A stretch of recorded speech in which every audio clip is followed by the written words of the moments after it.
Welcome to the CFO Show. I'm your host, Melissa Howatson, CFO of Venna. I'm here live at Venna Accelerate Finance 2024, and I'm super excited to have with me today Vinny Prajka. We're going to be talking about the attributes of an A-player CFO. Vinny, thank you so much for joining me. Thanks for having me, Melissa. So Vinny, before I get into my questions, can you tell me a little bit more about yourself, your experience, and also about JMI and their background? Sure. I'm a partner with JMI Equity. I've been with JMI about 10 years now. We are focused on investing in business-to-business software companies. I've been investing in software about 30 years, done over 180 investments. And prior to JMI, I was CFO of a business unit of a public software company and also CFO of a venture-backed medtech company. JMI has certainly seen a lot when it comes to growth, and you worked with a lot of CFOs. And so it's going to be really great to hear what your experience is, what defines the cream of the crop. So let's jump into some of the questions. Sure. From your perspective, what are the essential responsibilities in terms of driving and enabling performance? Well, I think there's a lot of CFO needs to do, of course. I mean, there's the traditional controllership responsibilities, the FP&A responsibilities, but to me, that's table stakes. You just need to get that right. The best CFOs that I see help pace the organization. They keep people focused on what's most important, and they enforce discipline around where are people spending time. They should be on what are the most important value drivers in the business, always going back to those corporate goals and driving people back there. I also think, our best CFOs can tell the story and have a long-term vision for the business, which is consistent with their CEO and with their investors, of course, but they can tell that story just as well as a CEO. You think about a public company CFO, they tell the story all day. Same thing with private businesses. That's what the best ones do. And there's a lot of talk right now. CFOs everywhere are focused on how do we drive growth, because we still want to grow, but also balancing with cost. How do you see some of the best CFOs striking that balance? It's a trade-off, certainly. I think sometimes you have to press the more button, and sometimes you're on the brake, and you need to do both. I find that, again, going back to being focused on what is most important, there are trade-offs that the business has to make. So I was in a meeting recently with one of our CFOs, and this company was trying to find dollars to fund a user experience initiative, an initiative that would increase their win rates and would make software to build more efficient going forward.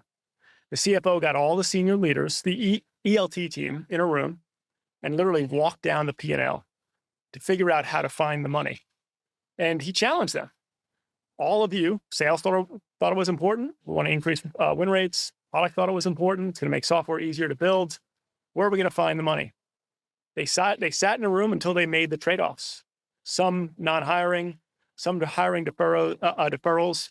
Some they actually found a few redundancies in the business. And I think I keep going back to zero-based budgeting because you're making trade-offs all the time, and that's really, really hard to do. And I get it. It's hard for me to do as well. But you have to think like that. Another one of our businesses looks at all of their roles every year and figures out, are these roles important to the current mission at hand? And they'll normally find 8 or 10 roles that just don't make sense. Doesn't mean those people lose their jobs. Some might, but for the most part, redeploy them in places that are going to drive value for the business. If you go back to my first example, had that company done that at budgeting time, they'd be 6 months ahead. That UX work would be done. Yeah, it's such a good point. And, I think about that as what are the most important jobs to be done at this time? Because what those people might have been doing in the past was the important stuff then, but it should be changing as you go, right? The jobs to be done are going to be in flux. And I love that when the idea of making the executives, it's really easy for everyone to say, yes, it's a good idea. Yeah.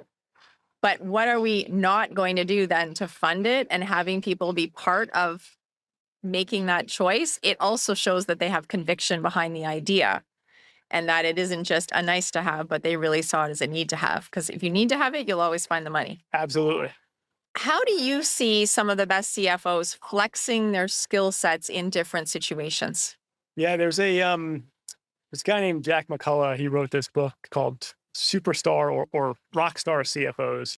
He talks about wearing two hats, being the CFO and being the CFO, and about striving to be the CFO. And what he means by that is you need to have your hands on the controllership responsibilities. And obviously, sometimes you got to slow the business down. If we run out of money, it's on the CFO. If our customers don't pay us, well, that's probably going to be on the CFO too. We can't pay our debt or we break a covenant. None of that can ever happen, of course. But also, you need to follow the data and figure out how are we going to generate outsized value in a company. And that's the CFO pushing the more button and challenging the business to go faster. The most exciting discussions that we have as a board is when a team comes to us with passion and conviction about something they want to do. I want to spend more money on this. When people come with a passionate story, how could you not want to do that? But follow the data. They follow the data up and down. When you think about how CFOs should best leverage what's traditionally, that's seen as the more traditional side, the controllership side, but how to leverage that best to help drive value for the business. What are some thoughts there? I think one, it is table stakes. It's not the most fun part of the job, but it's part of the job. You have to start there. You need to be in control. So like a simple example is, I think every company should have a delegation of authority matrix. Really simple concept. What can someone at a given level do without approval a level up? So take the case of discounting. Can sales discount anything? Maybe not. And then what can a sales manager discount? What can a sales leader discount? What has to go to the CFO? If you have simple frameworks like this in place, it becomes easier to flex those things up or down, particularly up when you need to, without totally shocking the business. So we need some fundamental building blocks in place to begin with, and people will get used to them. And then you can decide how to flex up or down as necessary. That's also such a key building block to being able to scale a business, because you can't do it all. And you need to have that. You want to empower people, Yep. But it's also part of the only way you're going to be able to grow and get things done is if you have some frameworks to know, when do I want to know about this? And if it's below this, I don't need to know. Exactly. It's like the same thing is true with contracts. There are some things that we can accept this language and this language. So you've got some flexibility. People feel empowered. Yeah. And reality is, when I was in the seat, I don't want to see everything. I don't have time. I mentioned earlier, you need time to be strategic. Proving Yes. every deal will not allow you to do that. We talked a lot about how CFOs need to be more strategic. How can CFOs help to translate that strategy into more tangible value? Have an LRP or a long-range plan. So a 3 to 5 year plan, which you should be updating at least annually, most likely annually, where think into the future. What are the value drivers that are going to get the business to where you're expected to be in the future? I think about, for our businesses, ARR and EBITDA, depending upon the level of maturity of the business, is what's going to matter in the future. How are you going to tell that story? What are the quality of those metrics? So what are the secondary metrics for us? Gross margin, gross retention, things like that. And what's the trend line going to look like when you get there? And then work backwards from there to ensure that whatever we're working on today as a business, and should be no more than 3 to 5 things that really, really matter.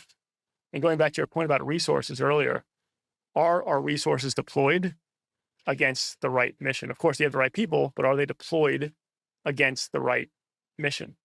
To be able to tell that story and make sure the company understands it. This is why here's where we're going, and this is why it's important. And you talk about the long range plan, and I think it's something that often is seen as a nice to have, not a need to have, because I'm really busy today and there's other things that people are calling me. They need me to collect this. The LRP, people aren't yelling for it as much. But when you have it, it really helps with even the annual and quarterly planning to know, are we on track towards where we're going? Because you know what that end game is. And if you don't have that, it can become a bit of a free-for-all in the middle. And so I love the idea of having it. And for sure, I agree annually and sometimes even more frequently if things in the business are changing enough that you want to do a lightweight refresh just to understand, has this now changed where we're actually going? You know, you have an original theory of what this looks like. Is this going to help or hurt, or is it neutral to what we thought that long-range plan looked like? Exactly. I mean, it also can act as a mechanism to help you decide what you're not going to do. Remember, here's where we're going. This is why we're not doing this. And as you mentioned, it forces you to reevaluate. So reiterate where we're going and also reevaluate it. Does it still make sense? When you think about CFOs and how they work with the different functional areas of the business and those that are most effective, how important are those relationships? And have you seen any ways that people make them most successful? Super important. I think first, you need to have clean data to share with the org so they can do their jobs better. So think about that like my controllership comment before, table stakes. But there are other things that you can do as well. Get in the business. I always suggest to CFOs, go spend time with customers. Look for a reason. Look for a reason to learn more directly from the customer about their business. Maybe attend some sales meetings. Listen to support calls. If you're a manufacturing company, get on the floor. Go talk to people. See what's going on for yourself. Not through hearsay, but see it for yourself. Get on the front lines. And it'll help you appreciate the challenges that your customers face in their businesses, but also the challenges they face in potentially working with your company. And you'll learn the same about your employees' experience. And it gives the CFO more empathy for what's going on, but you earn a ton of credibility with the departments, and you'll make better decisions too. Like you've got a better understanding of what's going on. You can make better decisions, and people will appreciate that you spent the time seeing it through their eyes. Let's switch over to the relationship with the CEO. This is one of the most key relationships. How have you seen the most successful CFOs navigate that one? I think it's the most important relationship in the company. To me, the CEO job can be a lonely one. That person's supposed to have all the answers, right? That's the top. And the CFO should be the CEO's thought partner in driving the business. I mentioned helping drive pace before. So what that means is the CFO is going to need to be able to challenge the CEO, constructively work with the CEO, war game, strategize, get in a room sometimes and just have a very spirited, professional discussion. And there are lots of ways to do that. But I think what I find is when the CEO and the CFO are not aligned, the business can see that. And those two individuals may not believe that's the case, but the business will see it and it will just slow things down. People will struggle to make decisions because it's not exactly clear where we're going. I totally agree with you. And I think that can sometimes happen and you don't even realize that what you think is a slight misalignment and that the way it's rippled through the organization and, as you said, slows things down. It can't be underestimated. And there's been times where I've reflected and gone, well, how is that you're doing this and you're doing that and you both seem to be on different pages, and you sometimes have to look at yourself and go, oh, darn, they got that impression from us because I said this and you said that. And it's interesting too, because the CFO and the CEO are both making assumptions. We all make assumptions. yes, Whatever you can do to make those assumptions explicit, do it, because it'll force you to challenge them. what are some of the strategies that you've seen CFOs use to constructively challenge both their CEO and the business? Follow the data. And if you provide consistent data, you won't have to educate as much. You can just talk about what this is what these numbers mean. I've seen them before. I think it's also important to be well networked. So you can learn a lot outside the four walls of your business. So if you're PE backed or venture backed, there may be portfolio companies that are going through or have been through similar situations that you can learn from, or just a network of other finance leaders, where having those discussions with someone, an objective person who's not in the business, it may open your mind up to a new idea. It may confirm what you think and give you more conviction to go harder. But it also, I find that surprisingly, because it is a surprise because you think you're right, surprisingly, it opens your eyes to, hey, I can see the other side of the story here. So stay well networked and don't be afraid to ask questions. Listen, there's not that much new that happens. Mm-hmm. Someone out there has been through something similar. Talk to them about it. And then share that data back. So you're sharing, again, facts. I'm defining data broadly. You're sharing facts about other experiences. with your CEO. Here's what could happen.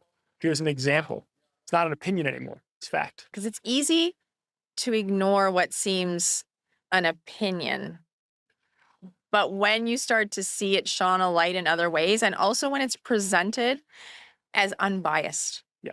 I don't have an agenda here with what I'm bringing necessarily, but I'm trying to help you see what I see. You help me see what you see maybe that I might be missing so that we can get to the right place together.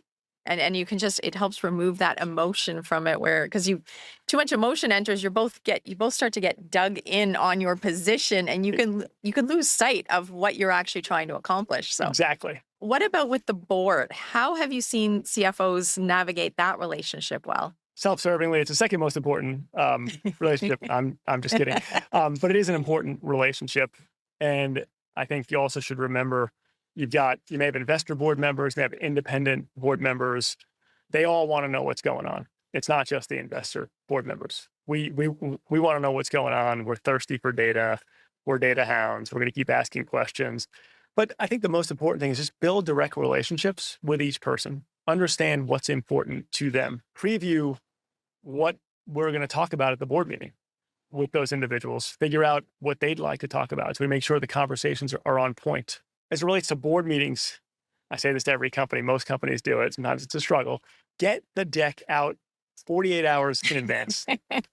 It'll make the conversation tremendously more valuable. You should expect that if you do that, people have read it because they should, but it'll make the conversation so much more valuable. And if you're 80% of the way done, ship the 80%.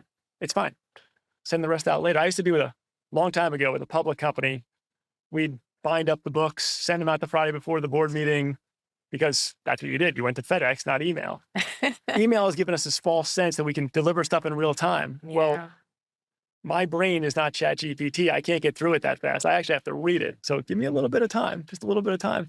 I think the other thing I would say is outside of board meetings, develop a monthly flash report.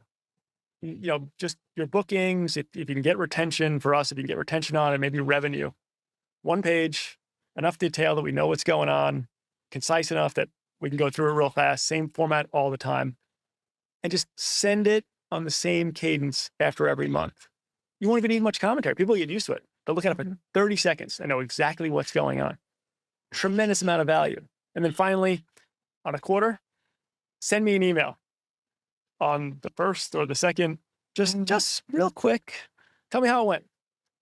People love to be informed.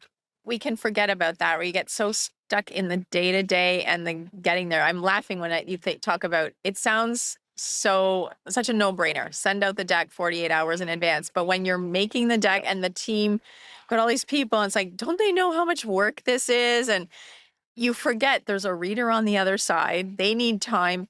And by getting it out, we're going to save ourselves the time in explaining it in the meeting. So it's beneficial to us, but it's partly having our own teams also understand, why does this matter to get it out in time? Because some of them don't sit on boards and they don't even understand what that looks like. So it's such a good reminder. You're right. Not every person is in that board meeting. Yes. So we totally get that. But again, just send me what you got.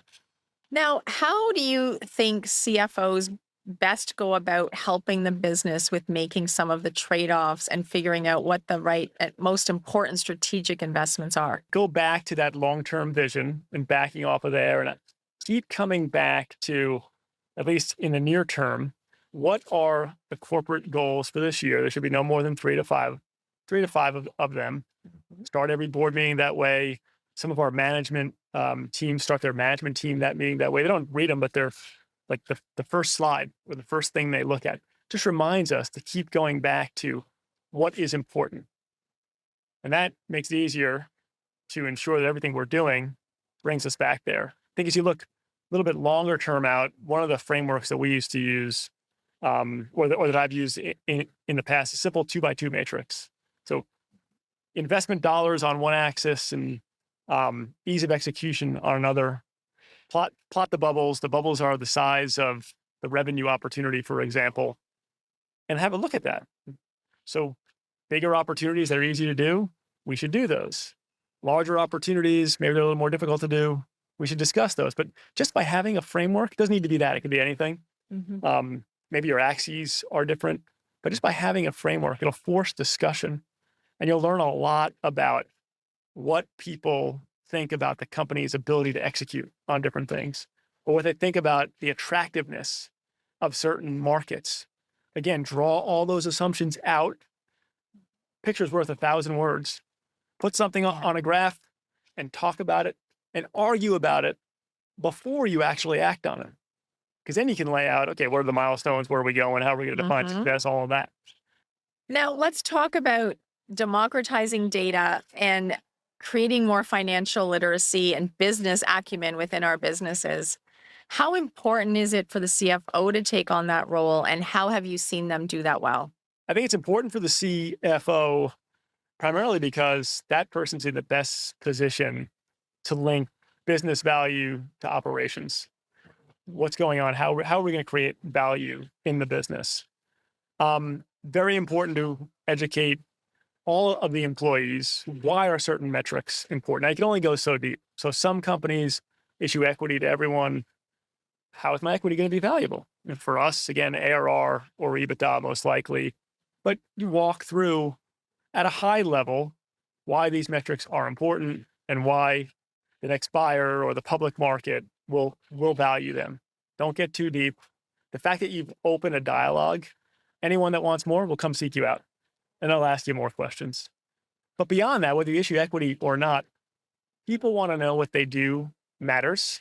So if you can express how a strong P&L finds its way to customer value, that will go a long way. So we have a nonprofit software company, and the CFO there does a particularly good job at this. And he talks about how as our recurring revenue increases, we're investing more in product.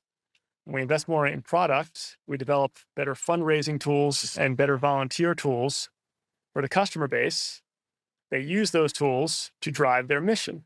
People in the business want to help their customers. This is how a strong P&L helps the customer. Sometimes the employee's perception of good metrics and that we're helping investors, it's really good for the customer. It's also really good for the employee. There's gonna be more opportunity in that business. I totally agree with that. And it can also help when you need to do any change management. If people understand that why of, hey, here's what I'm seeing, this is what's happening, this is why maybe we're needing to lean more right now into growth or into profit, and why these things do change at different times depending on what it is you're seeing, because we live and breathe in it every day. We assume everyone knows, but you don't necessarily. And so just taking that time to help raise the bar so people understand why we're doing the things we're doing gets them on board a lot quicker. Exactly. Especially when it comes to making those trade-offs sometimes that are hard, because there can be a perception that, well, they're winning and I'm losing, and you need to connect those dots, right? One last question. How important do you think it is to get the right team in place for the Office of Finance? And what are some of your suggestions on how best to do that? If a finance leader does not have the right team, they can't do anything we just talked about. The best CFOs are forward-looking, they're strategic, so they're thinking about the future. The team needs to be focused on getting the now right. So the best CFOs, they have the best controllers, best heads of FP&A. I mean, you see this all the time, the best heads of RevOps. It's those people that are keeping the trains on the tracks. And the CFO can lift up and be more forward-looking. I find that obviously you got to hire for skill. I mean, our controller should know accounting. Our FP&A person should be analytical. But hungry people who are passionate and want to solve problems will be passionate about the business. They will have high expectations of everyone else in the business, and they'll make the business go faster. And that's good for everyone. So, Vinny, whenever we have a guest on the show, we do have 2 rapid fire questions that we like to ask them. So are you ready? I'm as ready as I'm going to be. Okay. First one. What is the best piece of business or leadership advice that you've ever received? Best piece of business advice is pretty simple. Just surround yourself with good people. You surround yourself with good people that work hard, good things will happen. Pretty simple. It's a good piece of advice. And what is something that you do in your personal life that helps you in your professional life? I like to run. I run without a cell phone, oftentimes in places where I don't know where I'm going, and it's very helpful. It clears my mind, and it's complete freedom. First thing in the morning gets me going for the day. Do you ever get lost without your cell phone? That sounds a Sometimes little I do. scary. Sometimes I do. I try to leave some extra time just in case. That's how you navigate your way out of interesting situations.